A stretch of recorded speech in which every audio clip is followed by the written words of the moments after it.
Masih bersama kami di Presisi Pagi, pemirsa. Pandemi COVID-19 menyadarkan kita pentingnya melakukan inovasi di bidang kesehatan. Inovasi dan teknologi kesehatan akan menjadi wajah peradaban masa depan dan menjadi urat nadi transformasi kesehatan. Hal ini disampaikan oleh Wakil Presiden Ma'ruf Amin saat membuka pameran inovasi dan teknologi kesehatan di Jakarta.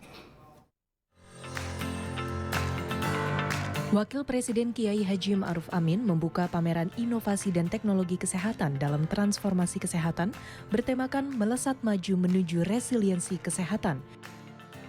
Kegiatan ini bertempat di Jakarta Convention Center pada Kamis 9 November 2023. Pameran ini merupakan bentuk apresiasi terhadap inovasi hasil riset dan hilirisasi, farmasi, alat kesehatan maupun teknologi kesehatan dalam negeri. Menteri Kesehatan Budi Gunadi Sadikin menyampaikan pandemi COVID-19 memberikan kita banyak pelajaran, salah satunya terkait tata kelola sistem kesehatan nasional. Jadi pada saat pandemi kita melihat bahwa daya tahan sistem kesehatan kita itu lemah, khususnya di bidang obat-obatan dan vaksin waktu itu Bapak. Jadi pada saat pandemi terjadi, semua negara lockdown, kita tidak bisa memiliki akses ke obat-obatan dan vaksin yang sangat penting yang dibutuhkan oleh 270 juta masyarakat kita. Oleh karena itu, kedepannya kita ingin mengubah agar sistem ketahanan kesehatan kita, terutama yang berkaitan dengan obat-obatan, berkaitan dengan vaksin, atau berkaitan juga dengan alat-alat kesehatan esensial yang dibutuhkan oleh masyarakat, itu bisa diproduksi di dalam negeri. Sehingga kalau ada terjadi lagi pandemi yang mengharuskan lockdown, kita tidak usah hidupnya bergantung ke negara lain. Menteri Kesehatan Budi Gunadi Sadikin juga menambahkan, inovasi tidak hanya seputar penemuan teknologi canggih, tetapi juga kreativitas dalam memanfaatkan sumber daya alam yang dimiliki. Salah satunya, mengintegrasikan tanaman obat tradisional dalam sistem kesehatan. Sekitar minggu lalu saya ketemu ahli hati Pak, seorang profesor, dia bilang, karena kita baru menggencarkan hepatitis B, imunisasi buat tenaga kesehatan kan. Dia bilang, Bapak Menkes, dulu tuh kanker hati jangan lupa Pak Menkes. Kematian kanker nomor 1 paling banyak kanker paru. Nomor 2 tuh kanker hati. Orang Indonesia banyak itu yang kena penyakit hati. Mulai dari hepatitis paling ringan, kemudian jadi fibrosis lebih berat lagi, naik lagi jadi sirosis, kena kanker hati meninggal tuh banyak sekali. Salah satu bekas menteri saya Pak Dahlan Iskan juga pernah kan di transplant hati sampai ke Cina. Itu kena hati. Dia bilang sekarang dulu disebabkannya virus makanya dikasih imunisasi. Tapi sekarang banyak masalah metabolisme. Salah satunya adalah fatty liver. Ada lemaknya di sini. Wah aku bilang saya juga ada tuh lemaknya. Dan ini ngilanginnya susah sekali Pak. Saya udah 10 tahun didiagnosa ada fatty liver. Dia bilang itu hati-hati Pak Menkes. Itu bisa jadi kanker hati. Obatnya apa? Obatnya susah nyarinya. Tapi ada tanaman Indonesia bisa ngobatin. Oh, saya baru tahu apa namanya. Karena itu butuh antioksidan yang namanya kukurmin. Itu ada di temulawak, Pak. Jadi pada kesempatan ini kita juga akan meluncurkan temulawak sebagai tanaman obat Indonesia yang kita akan promosi. Syukur-syukur kalau suatu saat bisa jadi kayak ginseng. Karena memang antioksidannya banyak. Memang butuh bantuan penelitian dari teman-teman agar lebih banyak lagi manfaat dari temulawak ini yang kita bisa kaji, dan butuh bantuan dari teman-teman industri farmasi juga untuk mempromosikan. Wakil Presiden dalam sambutannya juga menekankan bahwa untuk mencapai resiliensi kesehatan perlu dilakukan inovasi di bidang teknologi kesehatan.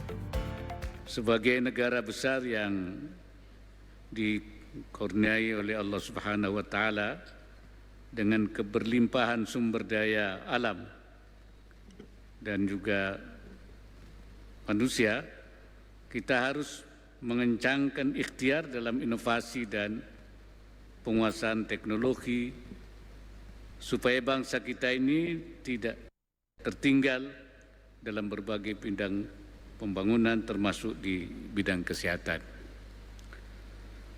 Kita harus sungguh-sungguh menyadari bahwa inovasi dan teknologi kesehatan adalah wajah peradaban masa depan.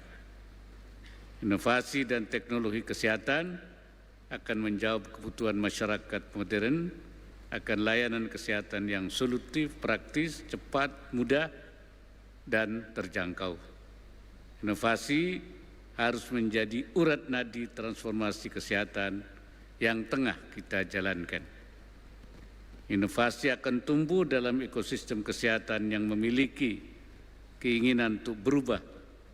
Oleh sebab itu, mari kita bekerja sama untuk terus melakukan perbaikan inovatif dalam sistem dan layanan kesehatan kita.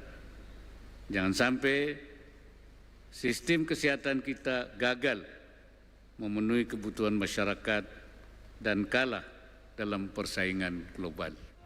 Pameran ini digelar sebagai rangkaian peringatan Hari Kesehatan Nasional ke-59 tahun 2023. Kegiatan ini juga menjadi salah satu langkah konkret Kementerian Kesehatan dalam upaya meningkatkan ketahanan nasional atau resiliensi di bidang farmasi dan alat kesehatan. Acara ini turut dihadiri oleh Wakil Menteri Kesehatan Dante Saxono Harbuono, Wakil Menteri Pertanian Harfiq Hasnul Kolbi, serta perwakilan dari berbagai institusi dan kementerian, termasuk para perwakilan duta besar negara-negara sahabat. Paham radikalisme, intoleransi, dan juga terorisme tidak hanya menjangkiti orang dewasa atau organisasi saja, kan tetapi juga telah menyusup ke dunia pendidikan. Guna melakukan pencegahan dan penangkalan paham radikalisme terorisme, tim Divisi Humas Polri menggelar silaturahmi di Pondok Pesantren Tahfizul Quran As-Surkati, Salatiga, Jawa Tengah.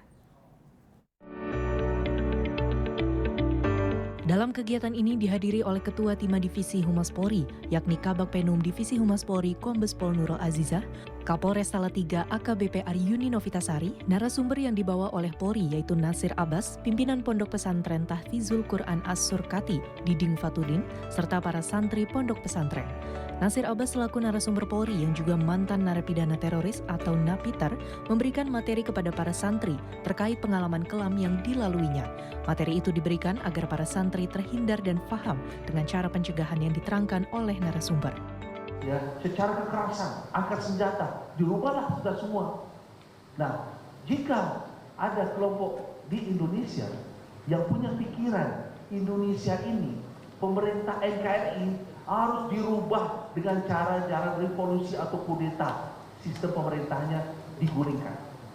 Maka orang yang punya pikiran tersebut, maka dia adalah masuk dalam kategori punya pemikiran radikalisme, ya, yang membolehkan menyerang pemerintah, merusak fasilitas pemerintah dalam rangka ingin menjatuhkan sistem yang ada di Indonesia.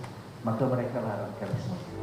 Selain itu, pimpinan Pondok Pesantren Tahfizul Quran As-Surkati Diding Fatudin mengucapkan terima kasih dan mengapresiasi kegiatan yang dilakukan oleh tim Divisi Humas Polri kepada para santri yang mana juga bisa terpapar paham radikalisme. Kami atas nama keluarga besar Pondok Pesantren Tahfizul Quran As-Surkati Salatiga mengucapkan beribu-ribu terima kasih atas kunjungan silaturahmi dari Mabes Polri. Kami sangat mengapresiasi acara seperti ini, memberikan pemahaman terkait radikalisme kepada santri-santri kami yang mana memang di luar sana anak-anak seumur mereka itu rawan sekali terindikasi atau terprovokasi terkait masalah radikalisme. Maka kami berharap acara seperti ini dirutinkan dari setiap tahunnya. Alhamdulillah saya memperhatikan dari awal sampai akhir. Biasanya kalau ada acara-acara seperti ini, baik kajian dan lain sebagainya, itu pada ngantuk. Tadi alhamdulillah semuanya semangat, tidak ada yang ngantuk satupun. Artinya semua antusias memperhatikan. Harapan kami tadi yang pertama, acara seperti ini dirutinkan. Yang kedua, tentu silaturahmi ini tidak terbatas hanya acara seperti ini saja. Acara-acara lain Polri mungkin bisa mengadakan acara di pesantren kami. Kegiatan silaturahmi yang dilakukan Divisi Humas Polri diharapkan dapat mencegah dan menangkal paham radikalisme di wilayah Salatiga, Jawa Tengah. Dari Salatiga, Jawa Tengah, Fajar Mardiansyah melaporkan untuk Polri TV. Tetaplah bersama kami, Presisi Pagi akan segera kembali.